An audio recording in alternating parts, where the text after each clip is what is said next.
Emily Carter pressed her hands against the cold glass of the living room window. Watching snowflakes drift lazily onto the quiet street outside, the soft glow of the streetlights turned each flake into a tiny star, sparkling before melting into nothing. It was a peaceful scene, one that should have made her feel calm, but instead it reminded her of everything she was missing. The house was silent except for the faint hum of the heater, the tick of the old wall clock, and the occasional creak of the floorboards. Daniel, her husband, had gone to bed early again, claiming exhaustion from work. Emily had tried to read, tried to fill the quiet with a book or music, but her mind kept wandering back to the empty spaces at the table, the cold side of the bed, and the feeling of being overlooked in her own home. Earlier that evening, there had been a knock at the door. Lucas, Daniel's nephew, stood there looking tired but polite, holding a suitcase that seemed heavy both in weight and purpose. He smiled nervously, his eyes scanning the hallway before settling on Emily. "Hey, Aunt Emily," he said quietly. Emily smiled back, trying to hide the small relief that someone else was finally there to break the monotony. Daniel had appeared briefly, more out of obligation than interest. "Lucas will stay for a few days," he said, barely glancing at Emily. "He wants to stay up tonight." "That's fine." He didn't wait for a response. He disappeared into the bedroom, leaving Emily and Lucas alone. Emily had felt a flicker of irritation, but it was quickly swallowed by curiosity. Lucas was in his early 30s, quiet, thoughtful, seemed to carry a sense of responsibility that Daniel never displayed. Emily made tea while Lucas settled into the couch. She tried to make small talk, asking about his journey, his work, and his life in Toronto. At first, the conversation was awkward, filled with polite nods and half smiles. But slowly, it began to flow. Lucas had a gentle way of listening, really listening, that Emily had almost forgotten existed. He remembered the names of her plants, asked about the books she kept stacked by the window, and noticed the little things that Daniel always overlooked, as the night wore on. The house seemed smaller and larger at the same time. Smaller because there were two people now, their voices echoing softly in the living room. Larger because Emily felt the weight of everything she had been ignoring. All the moments she had spent alone while Daniel drifted further away. They started playing an old board game Daniel loved as a child. Emily laughed when Lucas accidentally knocked over a stack of pieces. And he laughed too, a low, sincere sound that made her chest ache in a way she couldn't name. Hours passed. The snow outside thickened, covering the street in white silence. Emily didn't notice the time. She didn't notice how tired she was because Lucas had awakened something in her she hadn't felt in months, the sense that someone actually saw her, the person she was beyond the roles of wife, daughter, or caretaker. She could speak freely without judgment, and Lucas responded with empathy, curiosity, and patience. He asked questions about her life, her dreams, and her regrets, and she answered honestly. There was no teasing, no pushing, no expectation, just conversation. Just attention. Emily glanced at the hallway leading to the bedroom. Daniel's door was closed, the soft yellow light spilling under the edge. He had no idea what was happening out here, how the living room felt like a small island of warmth and connection while he slept upstairs. It made her stomach tighten in ways she didn't understand. She felt both relief and guilt. Relief because she wasn't alone, and guilt because she had never realized how empty her life had become with Daniel distracted, distant, and absorbed in his own world. Lucas leaned back on the couch, stretching his legs. "You've got a good sense of humor," he said, smiling at Emily. "You should laugh more often. It's good for you." Emily laughed softly. The sound felt foreign, almost like music she hadn't heard in years. She realized how rare it was for someone to notice the little things about her, not just what she did for others, but who she actually was. They played several rounds of the board game, each round filled with jokes, playful arguments, and shared memories. Emily found herself telling Lucas stories about her childhood, about Daniel when he was a child, about family traditions she had almost forgotten. Lucas listened, genuinely interested, and occasionally shared his own stories. There was no competition, no showing off. It's just a quiet camaraderie that grew with each hour. At some point, Emily noticed the clock. Midnight had come and gone. She blinked, surprised at how quickly the evening had passed. The house was silent except for their voices, and she realized that Lucas had not once mentioned wanting to sleep. It was as if he sensed that she needed someone there. Someone awake to witness her thoughts and feelings. The snow continued to fall outside, thickening the world in white. Emily felt a strange mix of emotions: comfort, guilt, longing, and a quiet sadness. She realized that she had been craving attention, empathy, and presence for so long that even a casual companionship felt revolutionary. And yet, there was a small, uneasy thought in the back of her mind. Daniel was upstairs, unaware, trusting that she was alone, and she had found herself relying on someone else to fill the gap he had left. Lucas stretched and yawned. "I should probably get some rest soon," he said softly. "It's been a long drive." Emily nodded, feeling a pang of disappointment. The thought of the night ending made her chest tighten. She wasn't sure why she felt so attached, so understood, so alive in this quiet company. She had spent months feeling invisible, and suddenly, in the glow of the living room lamp and the snow outside, she felt seen. Emily looked at Lucas and realized that the night had shifted something in her. It wasn't love in the romantic sense, but a deep emotional connection that she had been starving for. She felt understood, appreciated, and genuinely cared for, in ways she hadn't felt with Daniel for a long time. And as Lucas got up to finally head to his room, Emily realized that she would remember this night forever, not for the game they played or the snow outside, but for the feeling of being truly seen and heard. She walked him to the door and Lucas paused. "Thanks for tonight," he said quietly, smiling. "It was nice, really nice." Emily smiled back, feeling a lump in her throat. "It was," she whispered, and as he disappeared down the hallway, she realized that the house felt emptier than ever because she had tasted connection and knew she might have to go back to the quiet that Daniel's absence created. Emily returned to the living room, standing by the window again, watching the snow. The night was still and beautiful, but her mind was restless. She understood now that loneliness could be interrupted, that human connection could arrive unexpectedly, and that sometimes those who were closest to you were too busy to see what mattered most. She didn't know what would happen next. She didn't know how Daniel would react if she spoke about the night, or if she would even have the courage to tell him how lonely she truly felt. She only knew that a door had opened inside her heart, one that she could not easily close. And as the snow fell harder, muffling the sounds of the outside world, Emily realized that nights like these could change everything. They could awaken emotions she hadn't felt in years, force her to confront truths she had buried, and challenge the quiet assumptions she had about love, attention, and companionship. And so, Emily stood by the window, alone in the living room, yet not lonely, not entirely. Somewhere in the darkness, the night had whispered a promise of understanding, and she had finally listened. Emily woke to the sound of soft rain tapping against the window. The world outside was gray and quiet, reflecting the heaviness she felt in her chest. The house felt smaller than ever now that Lucas had become a frequent presence. Daniel was still gone, working long hours. And Emily realized with a sinking feeling that she was starting to depend on Lucas, not in a romantic or improper way, but for connection, attention, and someone who truly listened. That morning, she poured herself a cup of coffee and walked into the living room to find Lucas already awake, reading an old photo album she had left on the coffee table. He smiled when he saw her. "I didn't mean to snoop," he said lightly, "but I found some pictures of Daniel as a kid. He was so different from the man we see now." Emily felt a small pang. The photos reminded her of the man she had fallen in love with, the man who seemed distant now. She nodded quietly, unsure how to respond. Days passed in a strange rhythm.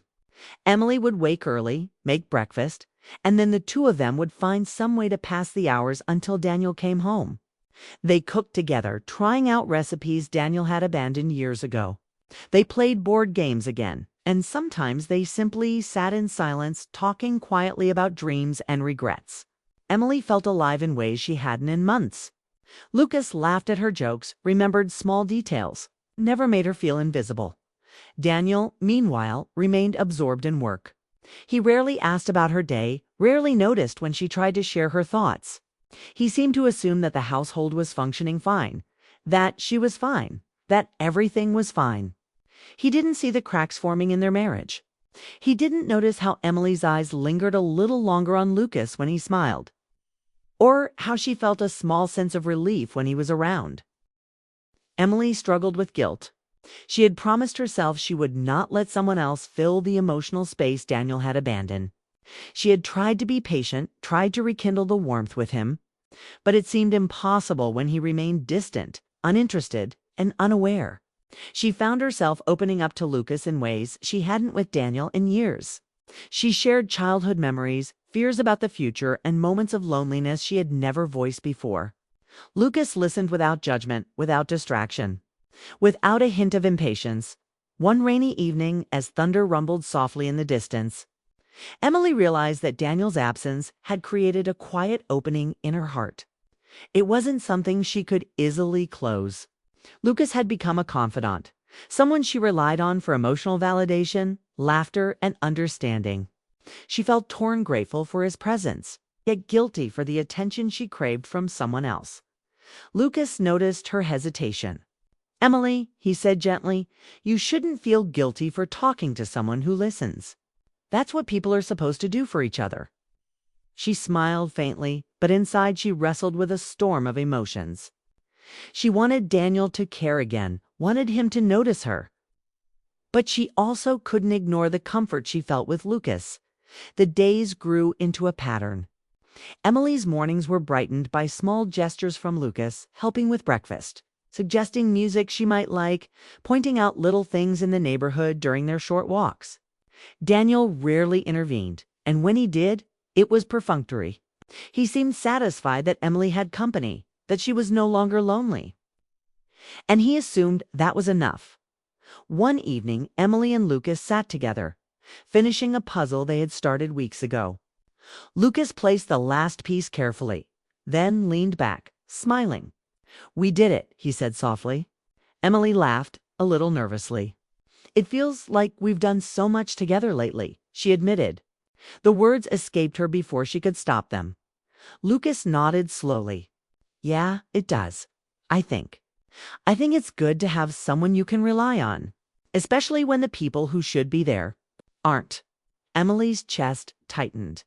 The truth of his words stung. She glanced at the hallway leading to Daniel's bedroom. He was upstairs, probably asleep or distracted by his phone.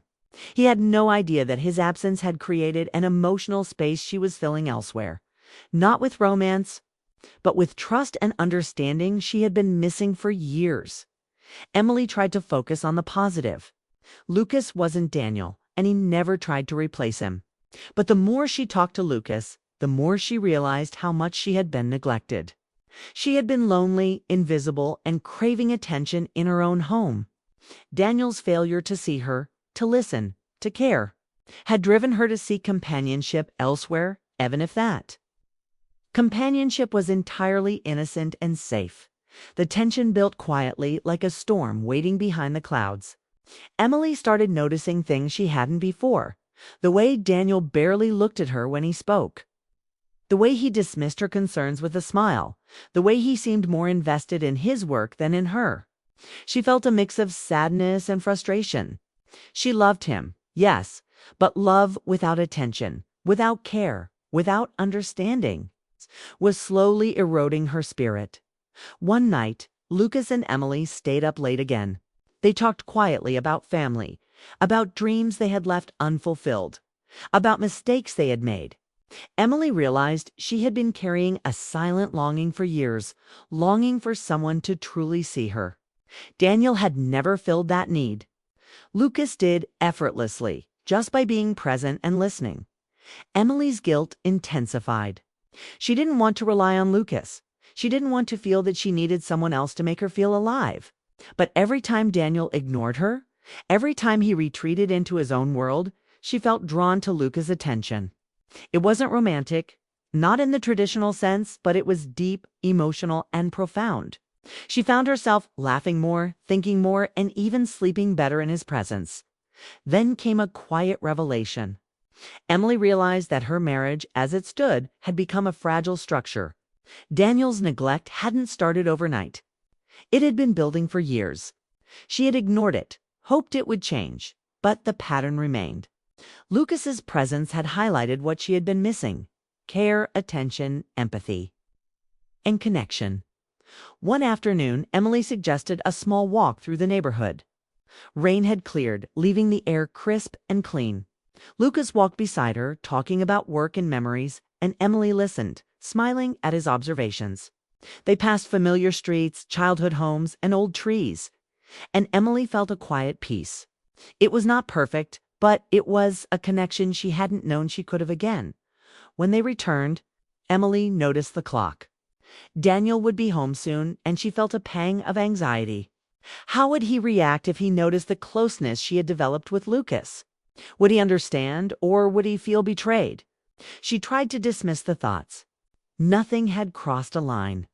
There was no romance, no impropriety, just companionship, understanding, and care. But the emotional truth remained. Lucas had filled a space Daniel had abandoned. Emily couldn't ignore that. She started journaling her feelings, trying to sort through the complicated emotions that had grown over weeks. She wrote about loneliness, neglect, hope, guilt, and the comfort of being understood. The act of writing helped her think, helped her see the situation more clearly. And yet, the tension in her heart continued to grow. She realized that Daniel's failure to notice her needs wasn't just a momentary oversight, it was a pattern. And every time she turned to Lucas for attention, understanding, or even laughter, she felt a small, growing fracture in her loyalty to her marriage. Emily knew she couldn't avoid the truth forever. The night they stayed up talking, playing board games, and sharing stories was not the first time she had leaned on Lucas, and it wouldn't be the last. Daniel's absence had created a void, and Lucas had stepped quietly into it, offering everything Daniel had stopped giving. As the days passed, Emily began to notice subtle changes in herself. She laughed more freely, spoke more openly, and felt emotions she hadn't felt in a long time. She also noticed her dependence on Lucas growing, not in a dangerous way, but in a way that highlighted Daniel's neglect. She felt torn between gratitude for Lucas's presence and frustration at her husband's indifference.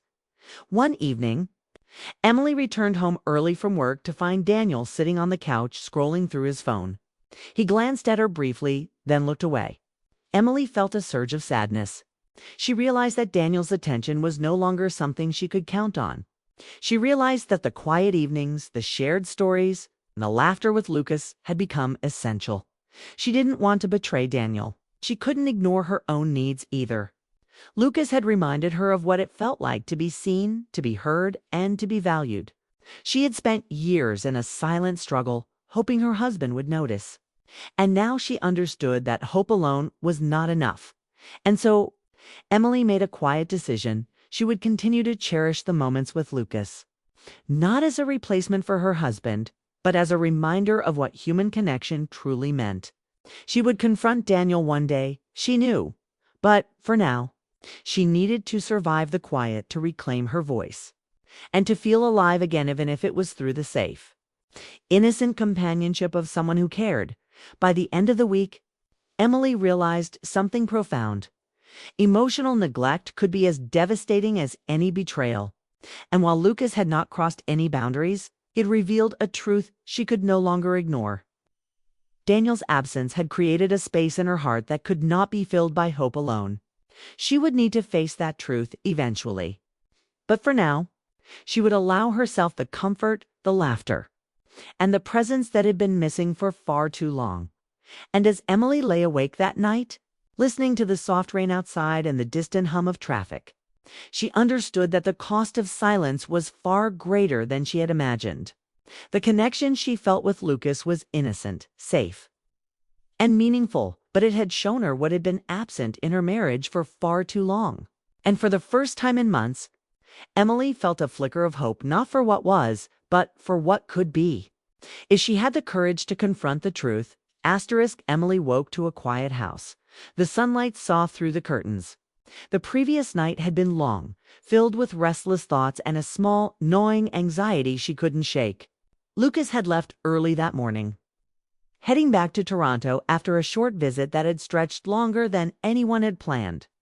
The apartment felt emptier than ever without him, and Emily realized how much she had depended on his presence, not for comfort in the shallow sense, but for feeling truly seen, understood, and valued. Daniel was at work, as usual, absorbed in reports, emails, and phone calls.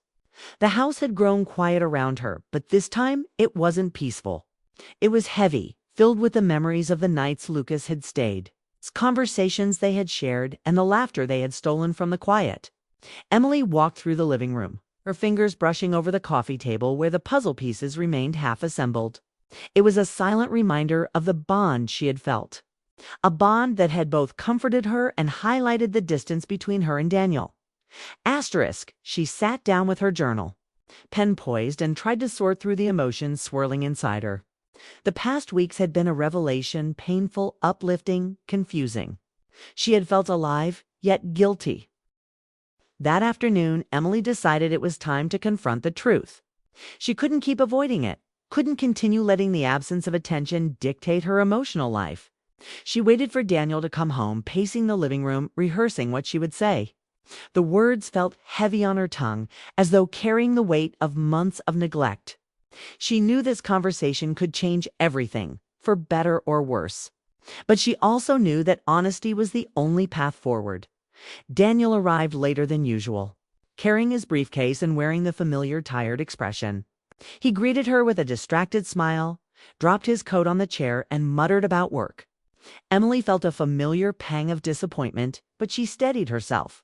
She needed him to understand not just that she was upset, but why. "Daniel," she began carefully, "we need to talk." His brow furrowed slightly, the first sign of attention he had given her all day. She took a deep breath and continued, "I've been feeling lonely, really lonely. And I realized that for a long time I've been hoping you'd notice. But you haven't." Daniel sat down slowly, the briefcase forgotten. He opened his mouth, then closed it, unsure of what to say. Emily pressed on, describing the nights Lucas had stayed, the conversations, the laughter, and the comfort she had found. She explained that it wasn't about replacing him, but about filling a void that had grown too wide to ignore. Daniel listened quietly, the silence stretching between them like a thin wire ready to snap. Emily's heart pounded, and she wondered if he would feel betrayed, angry, or defensive. But instead, he looked stunned, the realization dawning slowly across his face. I thought you were fine," he said finally, his voice soft and uncertain. "I didn't realize." His words trailed off. Emily shook her head gently. "It's not just about noticing me occasionally," she said. "It's about being present. It's about care. I've felt invisible in my own home for months, and it's hurt more than I realized." Daniel looked down at his hands, shame and confusion mixing on his face. "I didn't mean to hurt you," he said. "I thought everything was okay. I thought having company and keeping the house running was enough. I didn't see that you needed more than that." Emily's chest ached, but she felt a small relief that the truth was finally out. "It's not just about Lucas," she said. "It's about us, about how we've stopped noticing each other, how we've stopped sharing things that matter. I've tried to wait for you to change, but waiting hasn't worked." For a long time, they sat in silence, listening to the quiet of the house around them. Emily felt her heart pound in her chest, a mix of fear and hope. She had no certainty that Daniel would understand fully, or that things could be repaired overnight, but she knew she had spoken her truth. And that alone felt like a step forward. Over the next few days, Emily noticed subtle changes. Daniel began asking about her day, noticing the small details she had tried to share for months.